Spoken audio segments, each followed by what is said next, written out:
A very, very good morning to all of you. Good morning. Thank you.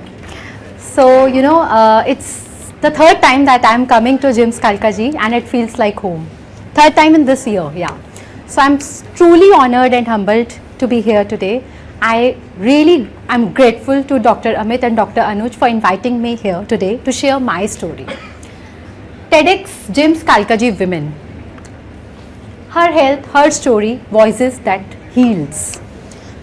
We all think that one day when our stories will be big, when there will be medals on our shelves, and when success will feel like official, then we will share our story, isn't it? But you know what? In this moment of chasing for the perfect moment, we actually forget one simple thing. This moment, today, right now, is actually the moment we once prayed for. We actually walked on the paths that didn't even existed. Step by step, slowly, navigating the challenges, the discoveries, the breakthroughs. And in those paths, while we were creating our own journeys, we were creating ourselves. So what I feel is today, right now, this moment is the moment that is actually enough to share my story. So do you want to hear my story? Yes. So this is about my story today. This story is of a girl, not the scientist that you see today, not the mother, not the daughter, but a girl. A girl that belonged to a small town, Karnal in Haryana. A town where even dreams dared to be big enough. But that little girl wanted to fly. I was very fortunate because my parents were extraordinary in their own quite resilient ways. My grandparents actually migrated from undivided India, came from Pakistan to Rohtak, a very small town, and started everything on their own. My grandmother actually did some household chores and she used to say me, कोई भी काम छोटा या बड़ा नहीं होता, बस नीयत बड़ी होनी चाहिए. And my grandfather just opened a tiny shop and they worked really hard. And what I learned from them is, you dare to dream what you feel right at the moment. And you dare to choose your own path. I remember my father was telling me this story that he was barely 17 when he shifted from Rohtak to a town called Karnal and he started his own furniture business, literally brick by brick. Due to his financial constraints, he could not study much. But I saw him working really hard and he never complained about it. Through him, I learned hard work, consistency and persistence. I was barely 13 when I saw my mother knitting and me and my brother were watching TV and one day I saw her actually fall off the sofa. And overnight our rooms and our homes were rearranged. My mother was diagnosed with epilepsy, a condition we rarely talk about. And till today, I have never seen my mom missing a single dose of her medicine because she feels that one day she'll be fine, and she is. This resilience became my inheritance. I remember my dad saying, how can a person who is just 10th pass can raise a daughter who is a global scientist, a change maker, a social entrepreneur and a TEDx speaker today? And I often smile and say that how can a girl from a small town even dare to dream big? So growing up, I wanted to be a doctor. I used to imagine myself wearing a white coat, stethoscope and healing people. I love people. I love healing and I love helping people. So of course, I gave my NEET exam. Not once, not twice, but 100 of the exams failed. And each failed exam closed my door of getting towards my vision, towards my goal of healing. But कहते हैं ना, जब एक दरवाजा बंद होता है तो दूसरा डोर अपने आप खुल जाता है. I was navigated to the path of biotechnology, the closest cousin to the world of healing. I thought it's okay, it's good, and I entered into the world of biotechnology. I started my engineering at Amity University, Noida. And you know what? But that personal failure was somewhere in me. So while I was studying biotechnology, I set on to a new goal. I thought if this is engineering, it had to be from best. तो मुझे अभी best college से engineering करनी है, तो I set on my path of going into IITs.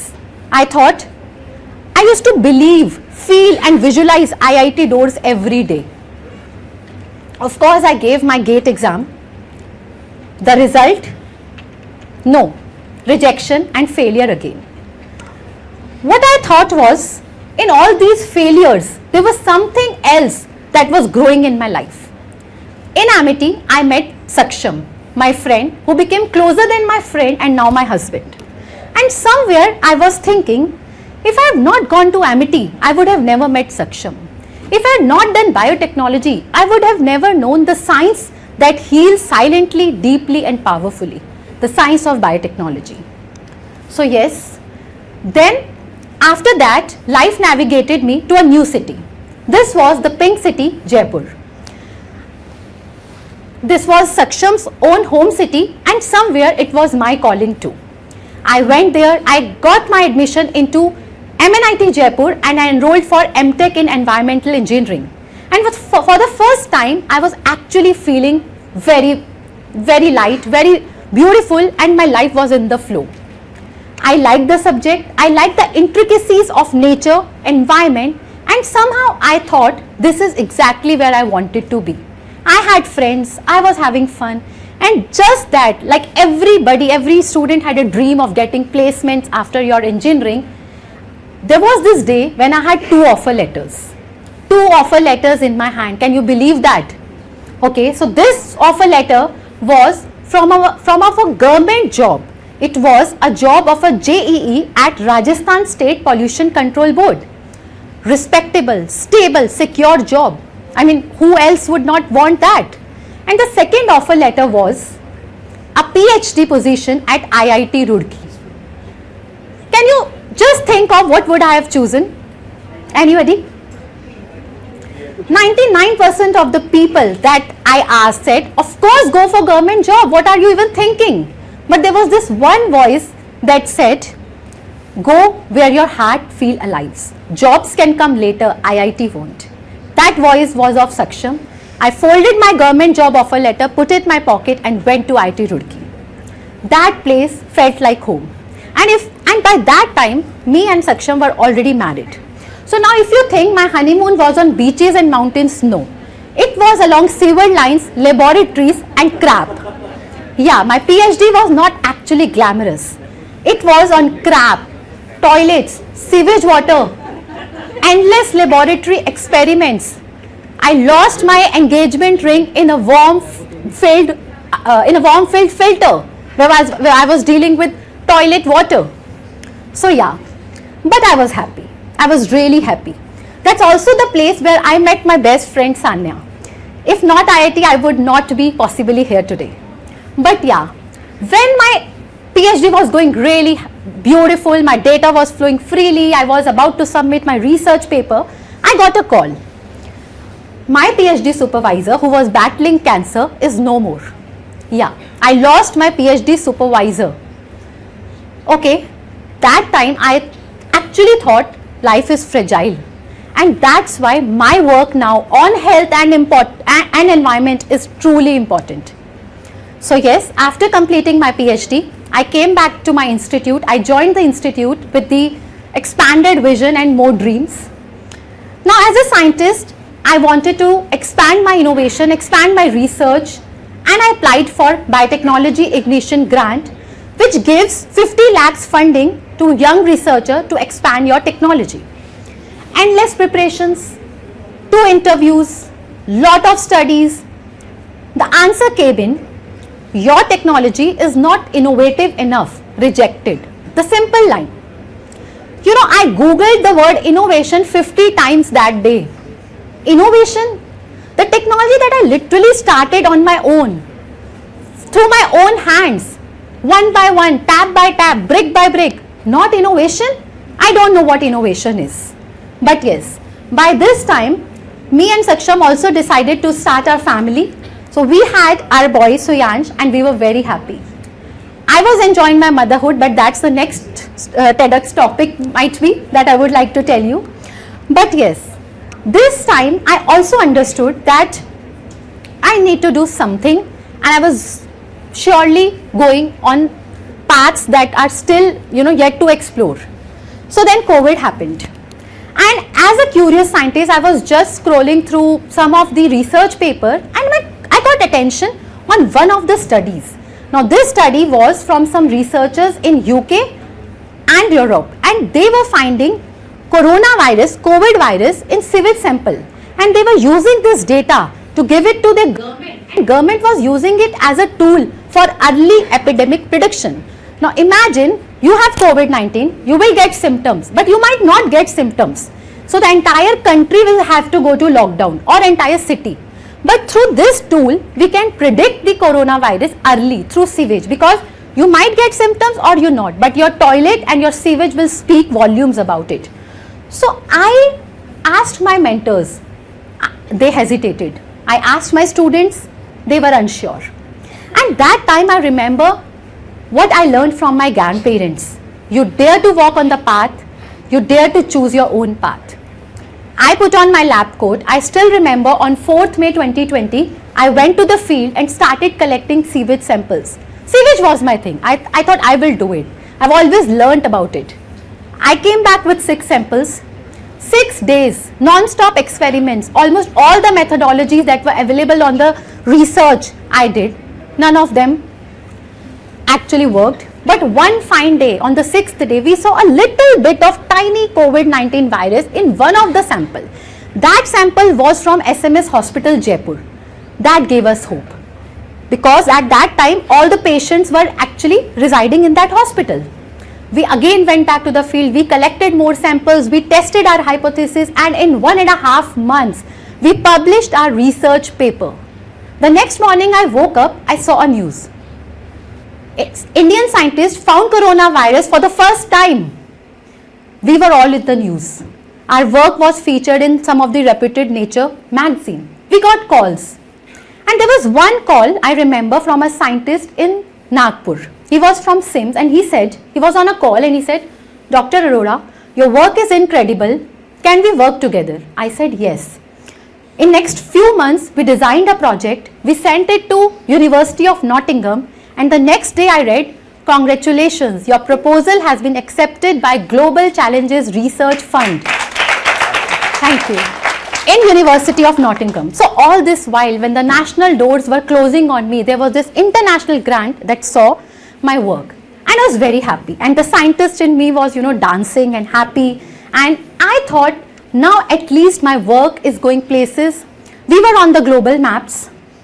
But during this time, there was this another project that was folding, and this story actually didn't start in any field or a laboratory, it started in a classroom.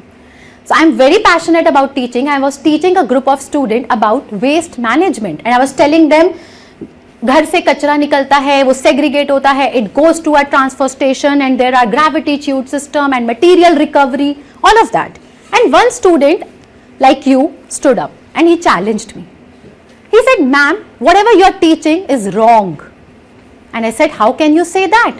Please go to library, open the page number, and you will find. But suddenly I remember, I thought that whatever he is telling is actually not right, because whatever I was teaching is some foreign authored book. I might not know what's happening. And next day I invited him to my office and I said, where are you from? He said, I'm from a village called Andhi. I said, let's go. We went to that village and I was shocked. There was not a single place on the street where I could stand. For 8 hours we were there. There were no toilets. There were a lot of problems related to waste. And what I understood in that moment was, it's not worth publishing hundreds of research papers when science is actually not reaching society, when technologies are only packed in labs and papers and library. So I thought we must do something about it. Then we wrote a proposal. We sent it to Department of Science and Technology. Fortunately, our project was really appreciated by the reviewers, but because of COVID, it took us 2 years. And then I remember this date, I can never forget, 16 December 2021. So in the morning, I got a call from this DST officer that Dr. Arora, you have been granted rupees 2 crore funding to make this village a zero waste model, and you have a time of 3 years. And on the same day, exactly on the same day, I got a call from my doctor. Sudipti, your biopsy reports are here and you have stage 2 non-Hodgkin's lymphoma. I literally had to Google that word. Lymphoma? Cancer? Doesn't it happen to the neighbors or to us? Like we always think that it will never happen to us, and of course it can never happen to me. So, curable? Yes. The treatment? Don't even ask about it. 6 rounds of chemotherapy and 25 rounds of radiation. 6 months of treatment. But yes, this was this day when my sky split into two. On one hand, I had grant, I had a village, I had a team to work on. Finally, my passion was getting its purpose, and on the other hand, I had chemo reports, hair fall, blood test, and nausea and whatnot. Somewhere in the treatment, I was wishing that I would be the one who will not lost her hair. I have a beautiful hair. At least this should not happen. But this, these are the chemos, and it will have their own things. So yes, at all of this, one thing that actually helped me was this book. I was reading this book during COVID, and then again I picked it up, and the book was The Magic. And I randomly opened that book, and there was this chapter 7, which is Magical Way Out of Negativity. So this chapter read that आपकी life में कितनी भी बड़ी से बड़ी मुसीबत आ जाए, as much difficulties as you are facing, 99% of the life will not be fine. There must be one thing that is going right now. Just write about it. So I picked up my journal and I started writing. So I wrote, I have early detection. I have doctors who can heal me. I have family to take care. I have friends whom I can talk about. I have hospital. I have this beautiful room and home where I am staying. I have assurance that I will be recovered. I have cure, and I have family, and I have life. So not one, but I could write 25 reasons to be grateful for.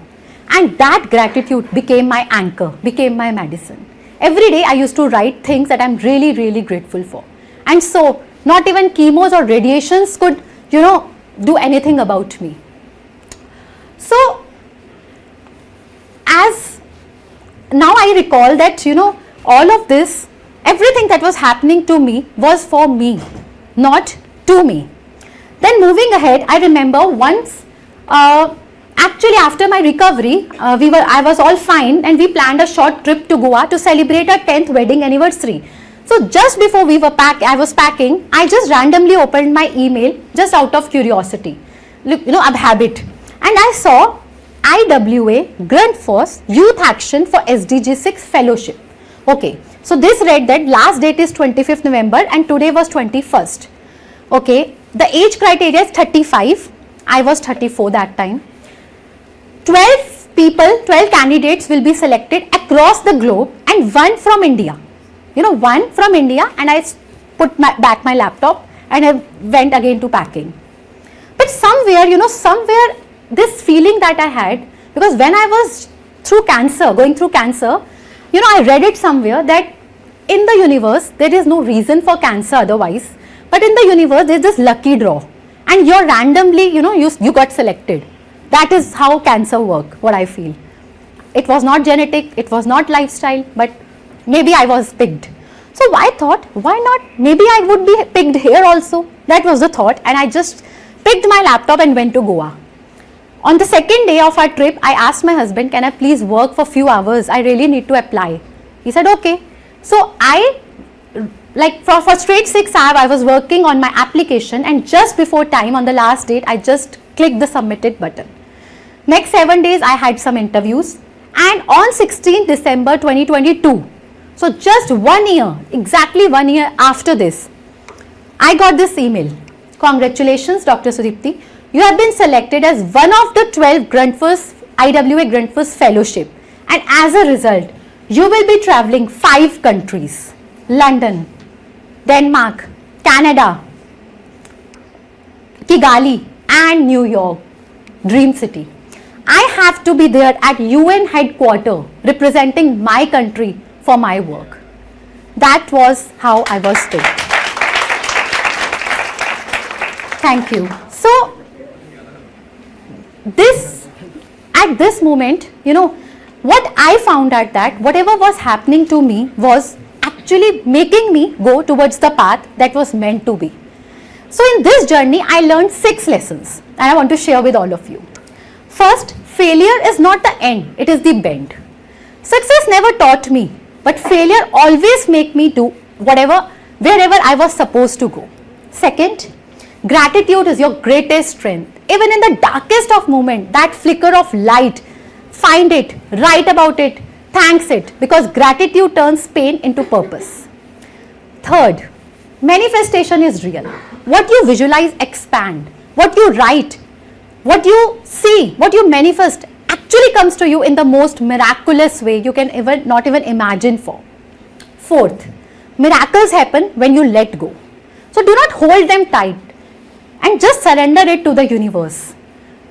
Letting loose is not sad. Letting loose is easy because that will open up new doors and new opportunities for you. Fifth, life is short. Life is short. Live it on purpose. So follow your ikigai. Follow your purpose. Don't build your purpose on pressure, but on your passion.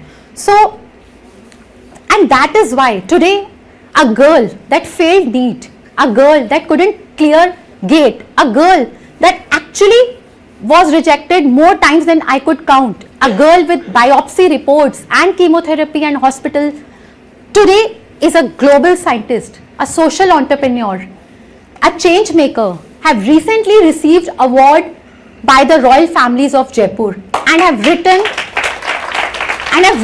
my book, One Story at a Time. And in this book, which is going to be live on 14 December, in this book, you will not hear just my story, but it will be a collection of many stories. And in those pages of book, I'm sure you will find your stories. Stories of courage, stories of strength, stories of resilience. Because what I now have learned throughout my life is each stories matter and your story is the most powerful one. So embrace it and grace it with all that you have. Thank you so much.